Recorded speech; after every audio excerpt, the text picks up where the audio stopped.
A very beautiful and blissful morning to my students. How you all today? Fine now? May God bless you with good health and wisdom. In our last class, we have discussed how to represent the decimal expansion of rational numbers on normal line. Today, we will discuss about the operations of real number. The basic mathematical operation, that is the addition, subtraction, multiplication and divisions of real number. So as you know, if we add, subtract, multiply or divide any two rational numbers except 0, then we will always get a rational number. That is, rational numbers are closed under addition, subtraction, multiplication and division. Irrational numbers also satisfy the commutative, associative and distributive laws of addition and multiplication. But however, the sum, difference, product and quotients of two irrational numbers are not always irrational.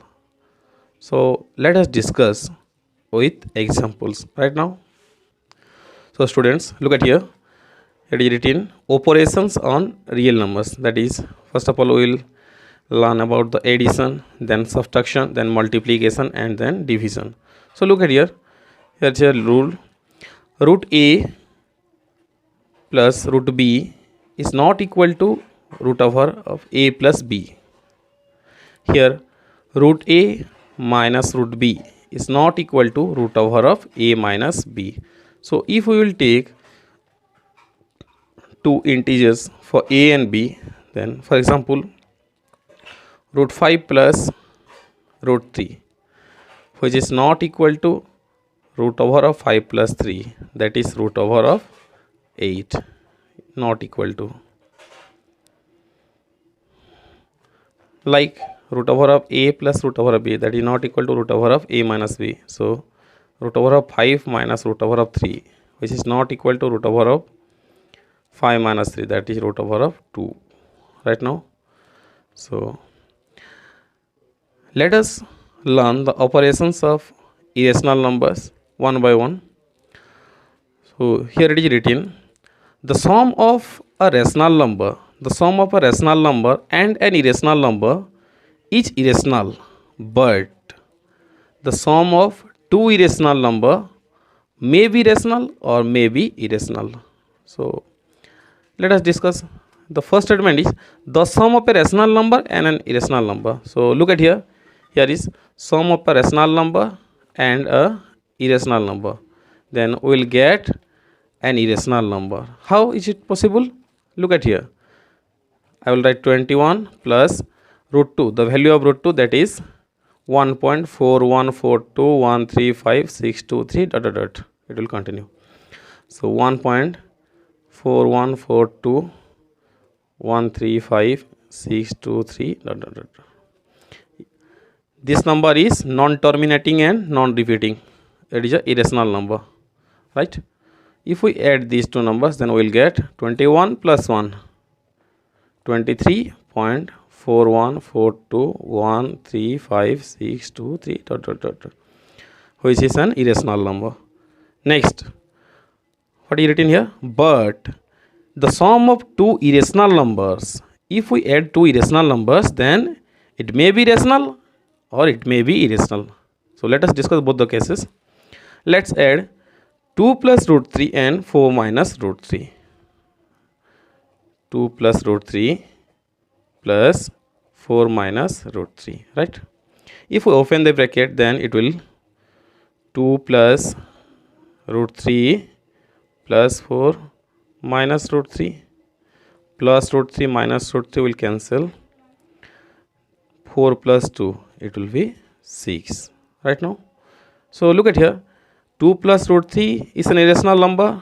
Here 4 minus root 3 is also an irrational number. But when we are adding two irrational number, then we will always not get a irrational number. We may get a rational number. Look at another example.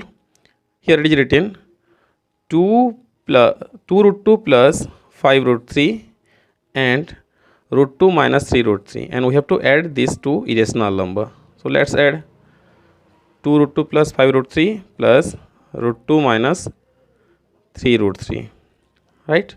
If we open the bracket, then what will happen? 2 root 2 plus 5 root 3 plus root 2 minus 3 root 3. Right now, if we write the like terms together, then it will 2 root 2 plus root 2 plus 5 root 3 minus 3 root 3, right?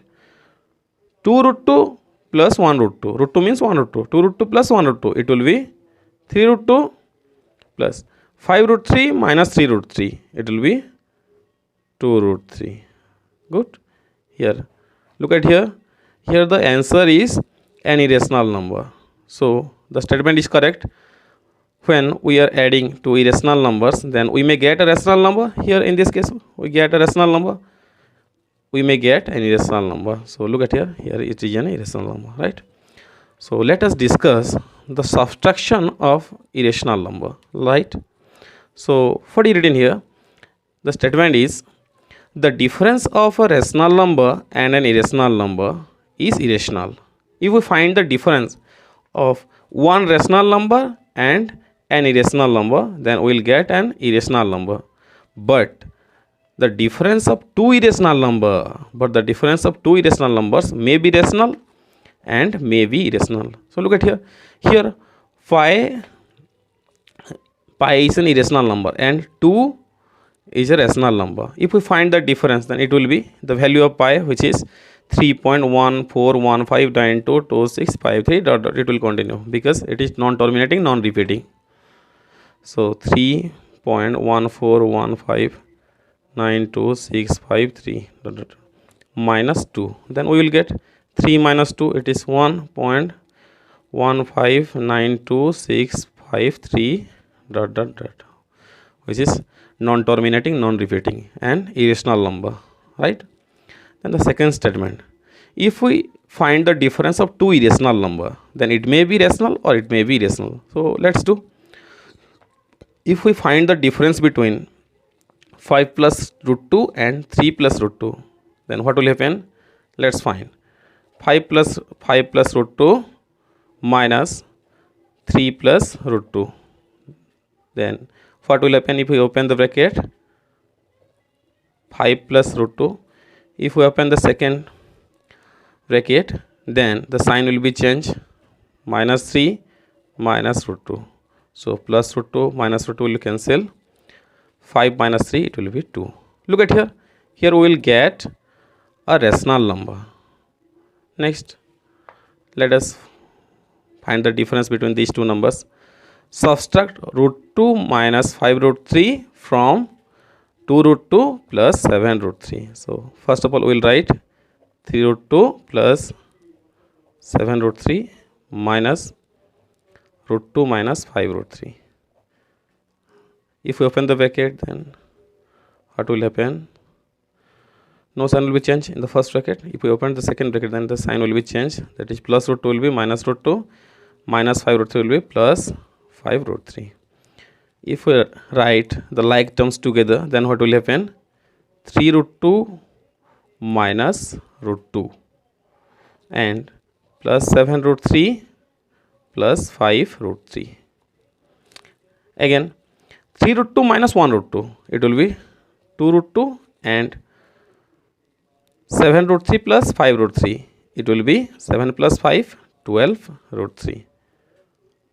If we take common 2, then it will root 2 plus 6 root 3.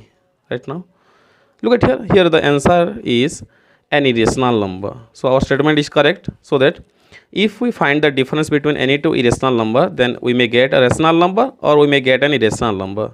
In this case, we get a rational number, but in this case, we get an irrational number.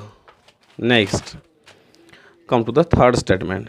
Here, how to find the product of two irrational number. So look at here. If we multiply root a into root b, then it will be root over of a into b. Let's take two integers for a and b. The value of a is 7 and the value of b is 5. If we multiply root 7 into root 5, then it will be root over under 7 into 5. It will be 7 5 is 35. Right now, so look at the statement. What is written here?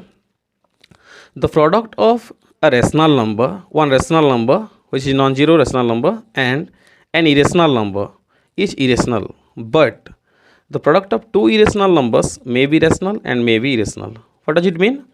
If we multiply one rational number and another one irrational number, then we always get an irrational number. But if we multiply two irrational numbers, then there are two cases. We may get a rational number, we may get an irrational number. So let's do. Look at here. 7 into root 5. 7 is a rational number and root 5 is an irrational number. Then if we multiply 7 into root 5, it will be 7 into root 5. The value of root 5 is 2.236 dot dot dot to continue, because it is non-terminating, non-repeating. 7 6 is 42, 2 carry over 4. 7 3 is how much? 21. 21 plus 4 25. 5 carry over 2. 7 2 is 14. 14 plus 2 16. 6 carry over 1. 7 2 is 14. 14 plus 1 15. So after decimal point it will continue. So look at here, 15.652, it is an irrational number because it is an irrational number because it is non-terminating and non-repeating. So let us consider the second example. 5 root 11 and 3 root 11. Multiply these two numbers. What will happen if we multiply 5 root 11 into 3 root 11? Then it will, first of all, we will multiply the whole numbers. 5 into 3. Then we will multiply root 11 into root 11. Then it will 5 3 is 15 into root over of 11 into 11. So it will 15 into root over of 121, which is 15 into 11 right now. So we will get 11 5 is 55, 5 carry over 5, 11 1 is 11, 11 plus 5 16. We will get 165, which is a rational number right now. So let's come to the third example. Multiply these two numbers, 2 root 7 and 4 root 2. 2 root 7 into 4 root 2. What will we get? At first we will multiply the whole numbers. 2 into 4, then we will multiply the root number. 7 into root 2. 2 4 is 8 and 7 into 2. That will be 8 into 7 2 is 14. It will be 8 root 14 right now. So look at here. When we are multiplying two irrational numbers, here is 5 root 11 and 3 root 11. Both are irrational number. So whenever we are multiplying two irrational numbers, then we may get a rational number. In this case, we will get a rational number, and sometimes we will get irrational numbers also. So look at here, 8 root 14 is an irrational number. So next come to the division of irrational numbers. So look at here. If root a is divided by root b, then it will be root over of a by b. If we write root over of 3 by root over of 2, then it will be root over of 3 by 2 right now. So what is written here? Quotient of a non-zero rational number with an irrational number is irrational, but the quotient of two irrational numbers may be rational and may be irrational. So if we divide one rational number and another one irrational number, then we will always get an irrational number. But when we divide two irrational numbers, then there are two chances that we may get a rational number and we may get an irrational number also. Look at here. First of all, it is written here 7 by root 5. 7 by root 5. So if we multiply root 5 to both numerator and denominator, then root 5 into root 5, it will be 5. here 7 root 5, again 7 into the value of root 5 is 2.236 dot dot dot, it will continue by 5. Next, if we multiply 7 into 2.236 dot dot dot, then it will get 15.652 dot dot dot by 5, and the value is 3.1340 dot dot dot. It will continue because it is non-terminating and non-repeating, which is an irrational number right now. So see, when we are dividing one rational number and another one irrational number, then we will get an irrational number. So let us consider the second example. It is written here 15 root 15 division 3 root 5. Both are irrational. 15 root 15 is also irrational and 3 root 5 is also irrational. So if we divide these two numbers, then we will get 15 root 15 divided by 3 root 5. If we cancel 3 and 15, 3 1s are 3, 3 5s are 15. Next step, what will happen? 5 into, it will be root 15 by root 5 will be root over of 15 by 5 as per the rule. Next, if we cancel the fraction, then it will be 5 1s are 5, 5 3 are 15. Then we will get 5 root 3. Here the answer will 5 root 3, which is an irrational number right now. But let us consider the third example. If we divide root over of 12 division root over of 3, then what will you get? Let's do root over of 12 by root over of 3. In the next step, it will be root over of 12 by 3. If we cancel the fraction, then 3 1s are 3, 3 4s are 12, we'll get root 4, which is equal to 2. So look at here. Here we get a rational number. So the statement is correct that whenever we are dividing two irrational numbers, then there may be two chances whether we may get a irrational number and we may get a rational number. In this case, we get irrational number, and in this case we will get a rational number. Okay. So that's all for today, students. In our next class, we will discuss about the rationalization right now. Thank you.